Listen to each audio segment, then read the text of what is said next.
আসসালামু আলাইকুম। খুবই একটা ইন্টারেস্টিং খবরের শিরোনাম। সেটি হচ্ছে যে কারণে তারেকের প্রতি শেখ হাসিনা রাগান্বিত, জানালেন নজরুল। নজরুল ইসলাম খান জানাচ্ছেন যে কেন প্রধানমন্ত্রী শেখ হাসিনা তারেক রহমানের প্রতি রাগান্বিত অর্থাৎ রেগে আছেন। তার সেটি হচ্ছে মূল কথা। এর কারণ হচ্ছে আগের দিন প্রধানমন্ত্রী বলেছিলেন যে এখন প্রধান কাজ হচ্ছে তারেক রহমানকে দেশে এনে বিচার বা দণ্ড কার্যকর করা। তারেক রহমান লন্ডনে অবস্থান করছেন, যেহেতু তার বিরুদ্ধে দণ্ডাদেশ ইতিমধ্যে দেয়া আছে, সুতরাং সেই দণ্ড কার্যকর করার কথা তিনি বলেছেন। তার প্রেক্ষিতে নজরুল ইসলাম খান বলছেন যে কেন, কি কারণে প্রধানমন্ত্রী শেখ হাসিনা তার প্রতি রেগে আছেন। বলছেন যে গণতন্ত্র পুনরুদ্ধার আন্দোলনে নেতৃত্ব দেওয়ায় তারেক রহমানের প্রতি শেখ হাসিনা রাগান্বিত বলে মন্তব্য করেছেন বিএনপির স্থায়ী কমিটির সদস্য নজরুল ইসলাম খান। সোমবার এক মানববন্ধনে প্রধান অতিথির বক্তব্যে তিনি এই কথা বলেন।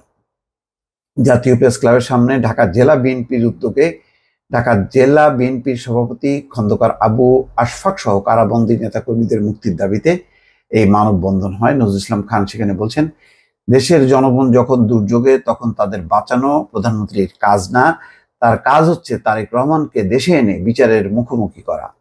আসলে জিয়াউর রহমানকে শেষ করা হয়েছে, আরাফাত রহমান কোকোকে বিনা চিকিৎসায় মৃত্যুবরণ করতে হয়েছে, খালেদা জিয়াকে মৃত্যুর দিকে ঠেলে দেওয়া হয়েছে। এখন জিয়া পরিবারে আছেন তারেক রহমান, তাকেও শেষ করতে চায় তারা। তারেক রহমানের উপর মূল রাগ হচ্ছে গণতান্ত্রিক আন্দোলনের নেতৃত্ব দেওয়া। তিনি দেশের ডান বাম সমাজতান্ত্রিক ইসলামপন্থী সবাইকে গণতন্ত্রের পক্ষে ঐক্যবদ্ধ করেছেন, এটি হচ্ছে মূল রাগ। মানববন্ধনে প্রধান বক্তা ছিলেন বিএনপির সিনিয়র যুব মহাসচিব রুহুল কবির রিজভী। তারেক রহমানকে নিয়ে এসে বিচার কার্যকর করা হবে। গতকাল প্রধানমন্ত্রীর এমন মন্তব্যের কঠোর সমালোচনা করেন তিনি বলছেন, বিএনপি নেতাদের কারাগারে নিলে প্রধানমন্ত্রী ঈদের চেয়ে বেশি আনন্দ পান। তিনি আরো বলেন, প্রধানমন্ত্রী শেখ হাসিনা আরো একটি কাজ করে মহানন্দ লাভ করেন, সেটি হলো জিয়া পরিবারের বিরুদ্ধে বিষোদ্গার করতে। বেগম খালেদা জিয়াকে তিনি অনেকদিন ধরে বন্দী করে রেখেছেন, তাকে চিকিৎসাও নিতে দিচ্ছেন না। তার না মিলছে মুক্তি, না মিলছে উন্নত চিকিৎসা। এই সময় তিনি ঢাকা জেলা বিএনপির সভাপতি খন্দকার আবু আশফাক সহ কারাবন্দী নেতাকর্মীদের মুক্তি দাবি করেন।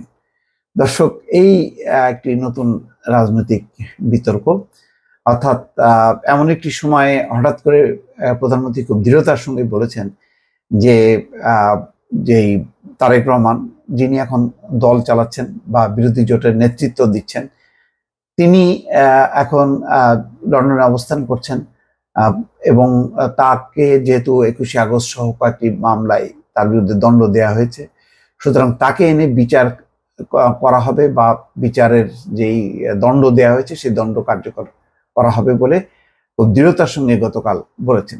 তার প্রেক্ষিতেই বিএনপির মধ্যে নেতাদের মধ্যে একটি ক্ষোভ তৈরি হয়েছে, যেই কথাটি তারা এখন তাদের নানান কর্মসূচিতে ব্যক্ত করছেন। রাজনৈতিক এই বাদ প্রতিবাদ দ্বন্দ্ব আমাদের দেশে নতুন কিছু না, এগুলো অতীতেও ছিল, এখনো আছে, ভবিষ্যতে হয়তো চলবে। দর্শক, ভালো থাকবেন। আল্লাহ হাফেজ।